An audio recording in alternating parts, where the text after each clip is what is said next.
Okay guys, kita nak unboxing ZTE U30 5G untuk modem bateri terbaru daripada Yes Okay, buka dulu.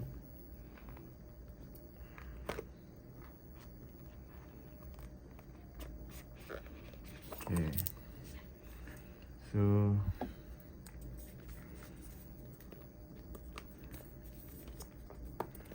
korang akan dapat SIM card SIM card yang kita dah daftar tu. Okay,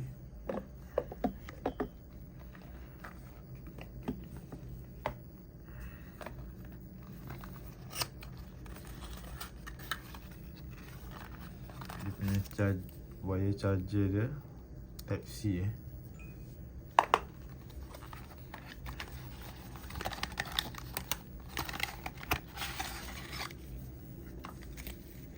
Okay, dia punya bateri ZTE, bateri dia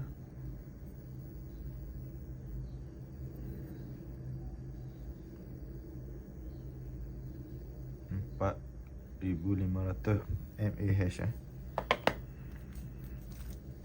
Kemudian kotak ni warranty card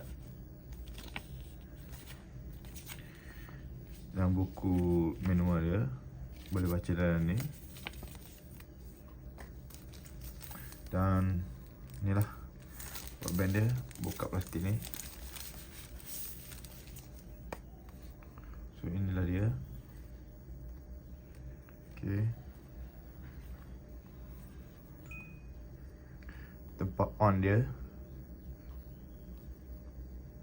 button on off, tempat bateri dia untuk charge, power supply.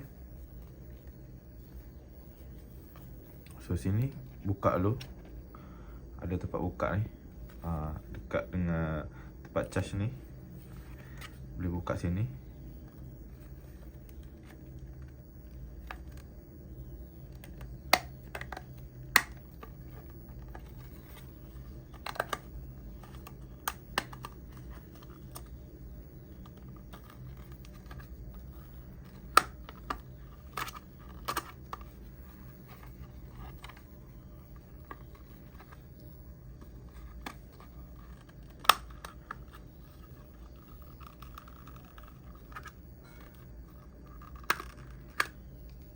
Okay, ni bahagian dalam dia macam ni. Okay, ini tempat letak SIM card lah.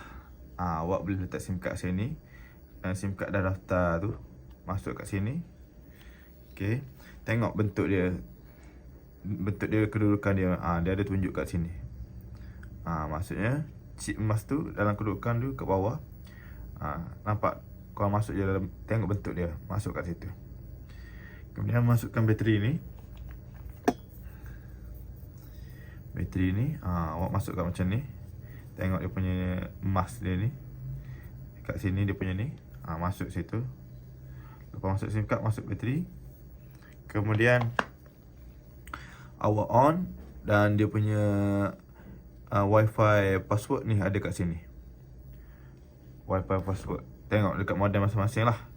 Setiap modem dia lain-lain password lah. Bila awak buka on Wi-Fi tu, dia akan tulis ZTE E749F9. Tu awak punya Wi-Fi modem tu. Awak tekan yang tu, awak login, ni password awak. Okay, lepas tu kalau awak nak adjust dia punya password, awak login dekat website. Pergi dekat Google, awak type je HTTP ni sampai ke 01, password dia admin. Lepas tu awak ubah password dalam tu. Okay, itu sahaja. Thank you. Kalau korang berminat untuk dapatkan broadband Yes yang bateri ni, boleh bawa ke mana-mana. Korang boleh roger saya dekat chat kita boleh COD, dan kita boleh buat postage jugalah. Boleh roger saya dekat chat. Harga dia RM58 sebulan. Dia punya package unlimited data 5G, dan untuk 4G dia support untuk 500GB sebulan. Dia high speed data internet. Itu saja. Thank you.